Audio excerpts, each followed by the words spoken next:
नमस्कार साथियों, मेरा नाम आशुतोष तिवारी है और आज एक बेहतरीन जानकारी आपके साथ डिस्कस करनी है। एक बेहतरीन कॉन्सेप्ट आपके साथ। आज के सेशन का कॉन्सेप्ट है आपको असिस्टेंट प्रोफेसर से रिलेटेड कुछ बेहतरीन जानकारियों से अवगत कराना।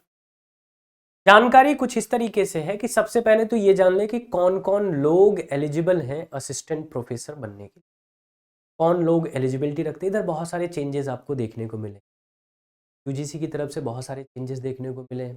बड़ा कन्फ्यूजन है कि कौन लोग जा पाएंगे, कौन लोग नहीं जा पाएंगे, कौन लोग इसके लिए एलिजिबल होंगे, कौन लोग इसके लिए एलिजिबल नहीं होंगे। एक तो जानकारी वो है। दूसरा, वो क्या स्ट्रैटेजी होगी जिसको फॉलो करके हम इस परीक्षा को आसानी से टैकल कर सकते।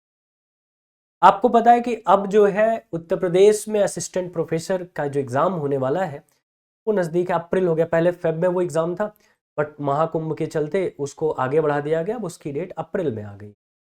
तो हम ऐसा क्या करें, कौन सी स्ट्रैटेजी बनाएं, कैसे अपने आप को प्रिपेयर करें, इतने कम समय में हम बेहतर तरीके से इस एग्जाम में परफॉर्म कर पाएं और अपनी सफलता सुनिश्चित करें। इन्हीं सारे चीज़ों पर आज के सेशन में हम लोग बात करने वाले हैं। तो सेशन के अंतिम तक बने रहिएगा और अगर सेशन आपको पसंद आए तो सेशन शेयर भी जरूर करिए। चलिए बातचीत शुरू करते हैं आज स्ट्रैटेजी पर। लेकिन उसके पहले सबसे पहले तो आपसे ये चर्चा कर लें कि कौन लोग एलिजिबल हैं इस एग्जाम के लिए, कौन इस परीक्षा के लिए एलिजिबिलिटी रखते हैं। एलिजिबिलिटी कौन लोग रखते हैं, पहले उसकी चर्चा करें।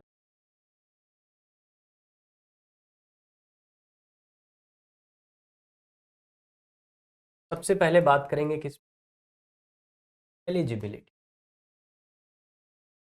अच्छा, आपको पता है कि पहले क्या था? पहले रूल ये था कि जो लोग पीजी होंगे, पोस्ट ग्रेजुएट होंगे, एटलीस्ट 55%, चूंकि नेट के लिए जाने के लिए 55% था।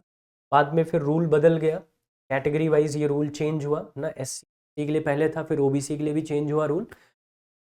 और उसके साथ साथ क्या कहा गया था कि आप नेट क्वालिफाई हो, नेट एग्जाम आपने क्रैक कर रखा हो, प्लस आपके पास पीएचडी की डिग्री हो, है ना।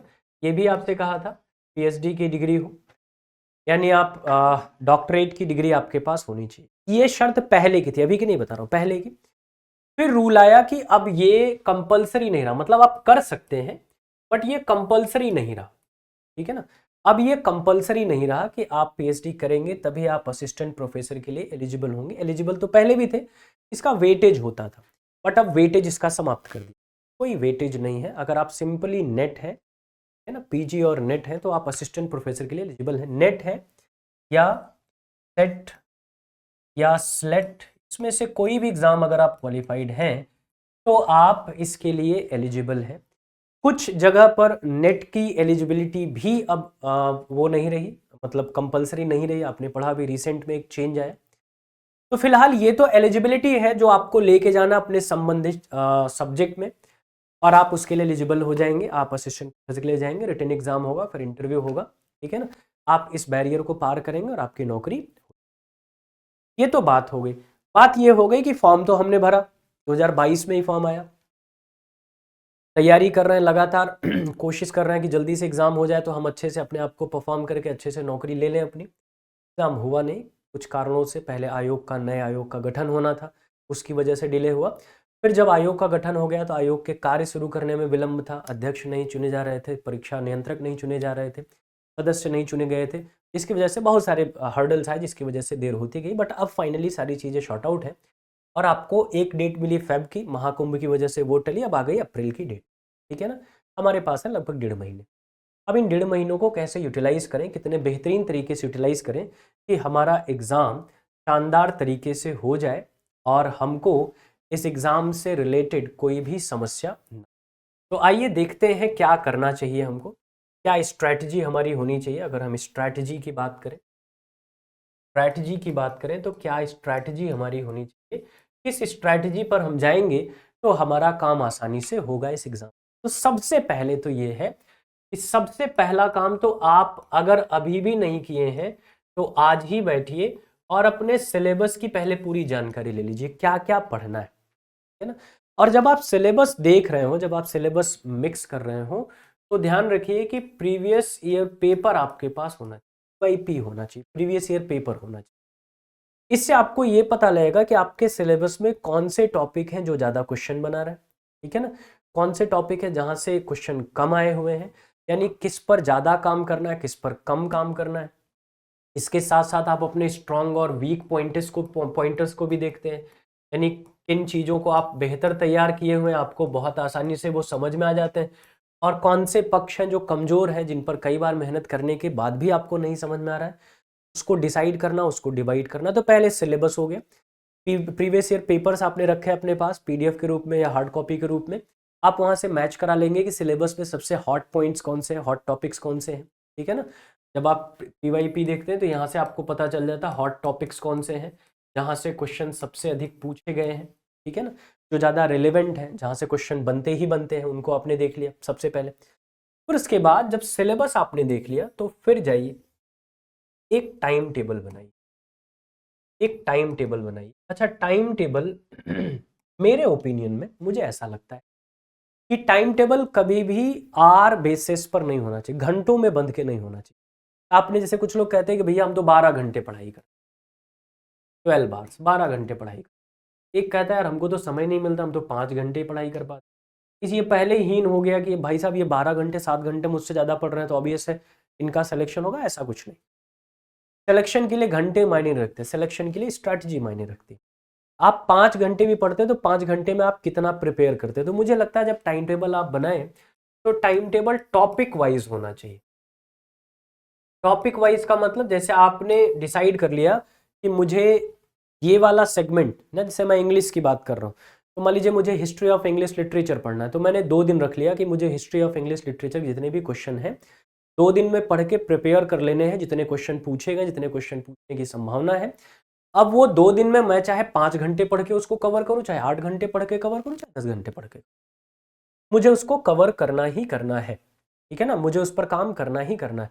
अगले दिन मैंने लिटरेरी टर्म्स के लिए बना लिया, अब मुझे 2 दिन में लिटरेरी टर्म्स कवर करने, मतलब मैं एक सिचुएशन बता रहा हूँ कि ऐसा आप कर सकते हैं, आप अपने हिसाब से टाइम डिसाइड कर सकते हैं। तो जब आप टॉपिक वाइज करते हैं, जैसे आपने एक टॉपिक ले लिया कि आज मुझे ये टॉपिक पढ़ना है, सपोज मान लीजिए मुझे विलियम शेक्सपियर के बारे में पढ़ना है, तो मैंने कहा आज दिन भर में विलियम शेक्सपियर के बारे में सारी अपडेट्स ले लूंगा। अब वो दिन भर में चाहे मैं 4 घंटे में कर लूँ, चाहे मैं 12 घंटे में कर लूँ, मुझे ये टॉपिक कवर करना है, इसके क्वेश्चन मुझसे मिस नहीं होने चाहिए, है ना। तो आप जब इस तरीके से करते हैं, एक टारगेट देकर करते, टारगेट बेस्ड जब आप प्रिपरेशन या टाइम टेबल बनाते हैं तो आप ज़्यादा फायदा उठा पाते हैं अपनी स्ट्रैटेजी का, जब आप टारगेट बेस्ड होते हैं तो, ठीक है ना। इसलिए कोशिश करिए कि टारगेट बेस्ड स्टडी आपकी हो, घंटे में बंद करना हो। ऑब्वियस है घंटे तो लगेंगे, लेकिन कितने लगेंगे ये डिसाइड होगा मेरे टारगेट से, मुझे टारगेट कब तक अचीव करना है, ठीक है ना, पहली चीज। दूसरी चीज हो गई, फिर तीसरी चीज हो गई मॉक टेस्ट और प्रीवियस ईयर क्वेश्चन, PYQs आपके जो है PYQs, इनको सॉल्व करिए, ये जरूर सॉल्व करिए। ये आपको बताते हैं आपकी प्रिपरेशन किस स्तर तक है, इन चीज़ों पर अभी भी कमांड की ज़रूरत है, कौन सी चीज़ें हैं जो आपको बेहतर प्रिपेयर हो गई हैं। उसकी पूरी जानकारी तभी होगी जब आप प्रैक्टिस सॉल्व करें, है ना। एक पुरानी कहावत है, प्रैक्टिस मेक्स मैन परफेक्ट। अगर आपकी प्रैक्टिस बेहतर है तो आपको कोई भी सफलता से वंचित नहीं कर सकता है। इसलिए मॉक टेस्ट और प्रीवियस ईयर क्वेश्चन ये जरूर लगाइए, और अपना लेवल चेक कर, अपना असेसमेंट खुद करिए, अपने आप को खुद परखिए कि आप कितना प्रिपेयर्ड हैं, कितनी प्रिपरेशन आपकी बाकी है, ठीक है ना। ये जरूर करिए, और कभी भी निराश नहीं होना है। अगर कुछ क्वेश्चन गलत हो रहे हैं तो ये सोच के चलना है कि भैया ये क्वेश्चन ऐसे हैं जो हमसे गलत हो गए, इन पर अभी हमारी कमांड उतनी स्ट्रांग नहीं है, इसको मुझे पढ़ना, उनको नोट डाउन करिए और अगले दिन उसको प्रिपेयर कर लीजिए, ठीक है ना। इवैल्यूएशन के साथ, ऐसा नहीं क्वेश्चन बनाया, पता लगा 100 क्वेश्चन बनाया, 70 सही हो गए, 30 गलत, आपने कहा चलो ठीक है नेक्स्ट लगाते हैं, नहीं। नेक्स्ट सेट के जाने से पहले आप उस 30 क्वेश्चन का इवैल्यूएशन करिए कि वो किस टॉपिक से थे जो मेरे गलत हुए, इसका मतलब मुझे उस टॉपिक में अभी भी कंफ्यूजन है, मुझे उसको पढ़ना होगा, ये कोशिश जरूर करें। और फिर the most important thing is positive रहिए, पॉजिटिव अप्रोच के साथ बढ़िए और कंसिस्टेंट रहिए, कंसिस्टेंट रहिए। ऐसा नहीं कि एक दिन तो खूब पढ़ा, एक दिन तो खूब मन लगा के पढ़ा, टाइम टेबल अच्छे से फॉलो किया, अगले दिन गायब हो गए, अगले दिन मन ही नहीं लग रहा है, या अगले दिन टाइम ही नहीं निकाल पा रहा है, ये चीज मत करिए। एक तो पॉजिटिव माइंडसेट के साथ रहिए। कोई अगर आपको ये कहता है यार बड़ा हार्ड है, तो उसको कहिए आप बाहर चलिए। दुनिया में कौन सी चीज़ है जो हार्ड नहीं? कौन सी चीज़ है जो हार्ड नहीं? सारी चीज़ें हार्ड है। अगर वो आपके फेवर में हो जाती तो पता नहीं लगता कितनी मेहनत आपने की, नहीं होता तो पता लगता है। लेकिन बिना मेहनत के कोई भी चीज़ आपको मिलती नहीं, आज तक नहीं मिले, आगे भी नहीं मिलेगी। ऑब्वियस है, मेहनत तो करना ही है। उसी के लिए तो हम आए, ये तो हम सोच के आए थे कि भैया इसमें मेहनत करनी है तभी सफल होंगे। आपके कहने से थोड़ी ना मेहनत करेंगे, हम तो ऑलरेडी उसको सोच के बैठे और मेहनत करेंगे। इसलिए पॉजिटिव इंटेंट के साथ रहिए, आप ही कर सकते हैं, आप ही क्वालिफाई करेंगे इस एग्जाम को। आपसे बेहतर कोई नहीं इस इंडस्ट्री में, ठीक है ना। आप बेहतर करेंगे, जानते रहिए और कंसिस्टेंट रहिए। लगातार अपने एक टाइम टेबल को फॉलो करते रहिए।